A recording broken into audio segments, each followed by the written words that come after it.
جس طرح کہ میرے دوست میری بات سنتے ہیں اور میری بات کو کہتے ہیں آپ کی کیا رائے ہے، میں اپنی رائے ان کے سامنے پیش کرنے لگا ہوں. آپ کو قبول ہے تو ٹھیک ہے، نہیں ہے تو بھائی میری طرف سے آپ کچھ بھی کرو، ٹھیک ہے نا. میں اپنے گھر میں خوش ہوں، آپ اپنے گھر میں خوش ہیں. میں یہ چاہتا ہوں کہ آپ کوئی بھی ایسا سودا یا ایسا کانٹریکٹ نہیں سائن کریں جس کے اندر آپ کو نقصان ہو. آپ سر پکڑ کے بیٹھ جائیں گے، او میں کہاں سے پیسے پورے کروں، میں کیسے چھٹی جاؤں، میرے اوپر تو 25,000 ہنگر کا پڑا ہوا ہے، ٹھیک ہے نا، میرا تو ابشر بند ہو گیا ہے. اس طرح کے مسئلے مسائل بڑے بھائی بہت آئیں گے. سب سے پہلے اپنے آپ کو فری کریں. ہنگر یا جائز کوئی بھی کمپنی آپ کو فون کر کے کہتی ہے تو آپ نے کہنا ہے کہ جی میں نے 8,000 ریال لینے ہیں سیلری. اگر وہ کہتے ہیں نو ہمیں منظور نہیں، تو آپ صاف صاف کہتے ہیں بائے بائے جی، میں بہت خوش ہوں، میں صبح اٹھتا ہوں اپنی مرضی سے جاتا ہوں، اپنی مرضی سے آتا ہوں، آپ کی آزادی آپ کو مبارک ہو، مجھے آپ کی نوکری نہیں کرنی، مجھے اپنی آزادی زیادہ عزیز ہے. ٹھیک ہے، 8,000 ریال سیلری سے کم پہ آپ نے نہیں بولنا. اگر آپ لوگ سب لوگ بولو گے تو یہ بات سنی جائے گی. ادروائز پھر یہی ہے کہ وہ کہتے ہیں نا کہ چھپڑ کا مینڈک اسی میں خوش رہتا ہے، تو آپ لوگ پھر اسی میں خوش رہو گے کہ جو چھپڑ میں ہے تو سب بس اسی طرح ہی آپ لوگ خوش رہو گے. آپ لوگ بات کو سمجھنا. کوئی بھی آپ سے کانٹریکٹ کی بات کرتا ہے تو آپ ویلکم کریں، جی ویلکم جی ہم کرتے ہیں کانٹریکٹ، لیکن سیلری 8,000 ہونی چاہیے. کار آپ کو دینی ہے، صاف بات کرنا. یہ میں نے نوٹس اسی لیے لکھ کے لگایا ہوا ہے. کار کلیننگ منتھلی آپ کو دینی ہے، کار کی کلیننگ. میڈیکل میرا آپ کو دینا ہے. میرا جو سروس ایوارڈ ہوتا ہے نا، چاہے آپ نے 4 سال کام کیا ہے، 2 سال کام کیا، اس کا سروس ایوارڈ بھی آپ کو چاہیے. یہ کانٹریکٹ میں لکھا ہونا چاہیے.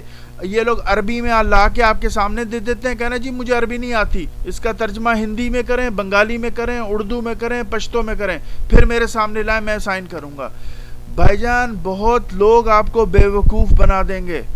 برائے مہربانی بے وقوف بننا بند کریں، آنکھیں کھول کے چلیں. ٹھیک ہے، ہم پڑھے لکھے لوگ ہیں، ہم آپ کو جو نصیحت کریں گے اس کو برائے مہربانی سمجھیں. نہیں سمجھیں گے تو جو مرضی کریں. ٹھیک ہے، میں اپنے گھر میں خوش ہوں، آپ اپنے گھر میں خوش رہیں. ٹھیک ہے نا، خوش رہیں گے نہیں رہیں گے وہ تو اللہ ہی جانتا ہے. بے شک سمجھداری سے فی الحال کام لیں. کار لینی ہے، 8,000 ریال سیلری لینی ہے، کار لینی ہے، کار کلیننگ منتھلی لینی ہے کہ کار صاف صفائی کے پیسے وہ دیں گے. میڈیکل لینا ہے، سروس ایوارڈ لینا ہے، میں نے آپ کو بتا دیا سروس ایوارڈ. اکوموڈیشن لینی ہے، رہائش جسے کہتے ہیں. ٹھیک ہے، رہائش لینی ہے ان سے. ٹھیک ہے، پیٹرول ان سے لینا ہے، ڈیٹا ان سے لینا ہے، کار کی انشورنس ان سے لینی ہے. کار کیونکہ انہی کی ہوگی تو انہی کی انشورنس ہوگی. اور ایکسیڈنشل انشورنس لینی ہے کہ خدا نہ خواستہ آپ ڈیلیوری پہ جا رہے ہیں، ٹرک کے اندر جا کے آپ وج گئے، لگ گیا، ٹرک لگ گیا، ایکسیڈنٹ ہو گیا، ٹانگ ٹوٹ گئی، کچھ ہو گیا، تو آپ کو انشورنس کمپنی پے کرے گی. ایک تو میڈیکل انشورنس ہوتا ہے، ایک پے کریں گے بھی، ہر جانا پے کرو کہ آدمی 6 مہینے کے لیے چھٹی جائے گا. ٹھیک ہے نا، اس کی 6 مہینے کی تنخواہ. سمجھے، یہ سب چیزیں بہت دھیان سے سوچ سمجھ کے میں نے آپ کو بتا دی ہیں. اب ہم شروع کرتے ہیں اگلی ویڈیو، یعنی ویڈیو کا اگلا پارٹ. میری طرف سے میں نے آپ کو کلیئر کر دیا ہے. اس اسکیم کو کامیاب کرنا ہے تو یہ اب آپ کے اوپر ہے. ٹھیک ہے نا، میرے جیسا آدمی بہت میں خوش ہوں، اپنا کام کرتا ہوں، اپنی جاب کرتا ہوں، مزے سے سوتا ہوں، کسی کا لینا ہے نہ دینا ہے. مجھے صرف گورنمنٹ کا دینا ہے، وہ گورنمنٹ کو میں الحمدللہ دے رہا ہوں. صحیح ہے نا، جو میرے اقامے کی فیسیں، میری یہ فیسیں، میری وہ فیسیں. ٹھیک ہے، میں بہت خوش ہوں. ٹھیک ہے نا، ان لوگوں کے جھانسوں چکروں میں نہیں آؤ. اگر یہ لوگ بات کرتے ہیں تو ان کو یہ جو میں نے باتیں تفصیل دی ہیں ان سے بولو. اس ویڈیو کو آپ 2-3 دفعہ اور دیکھو اور کاغذ پہ لکھ کے رکھ لو کہ بھئی اگر کسی نے بات کی تو ہم نے یہ چیزیں مانگنی ہیں. ٹھیک ہے نا، اور بہت سے پاکستانی، انڈین، بنگلہ دیشی، بہت سے لوگ ملیں گے آپ کو، بڑے بے وقوف بنائیں گے. نہیں بننا. ٹھیک ہے نا، کیونکہ زیادہ تر کمیونٹی جو رائڈرز ہیں وہ انڈین، پاکستانی، بنگلہ دیش، اریتھری، مصری، سوڈانی تو ان کے چکروں میں نہیں آتے، وہ تو منہ پہ بےزتی کر دیتے ہیں. ٹھیک ہے نا. زیادہ تر لوگ اور جو افریقی ہیں ان بیچاروں کے اقاموں کے ایشو ہیں, کبھی کسی کے کچھ ایشو ہیں, کبھی کسی کے کچھ ایشو ہیں, تو وہ لوگ بھی زیادہ نہیں ان چیزوں میں پڑتے. ٹھیک ہے, تو 3 قومیں رہ گئی ہیں, ان کو یہ لوگ گھیرنے کی مکمل کوشش کر رہے ہیں آنکھیں کھول کے. چلیں let's start my second video. Okay friends, thank you very much, bye.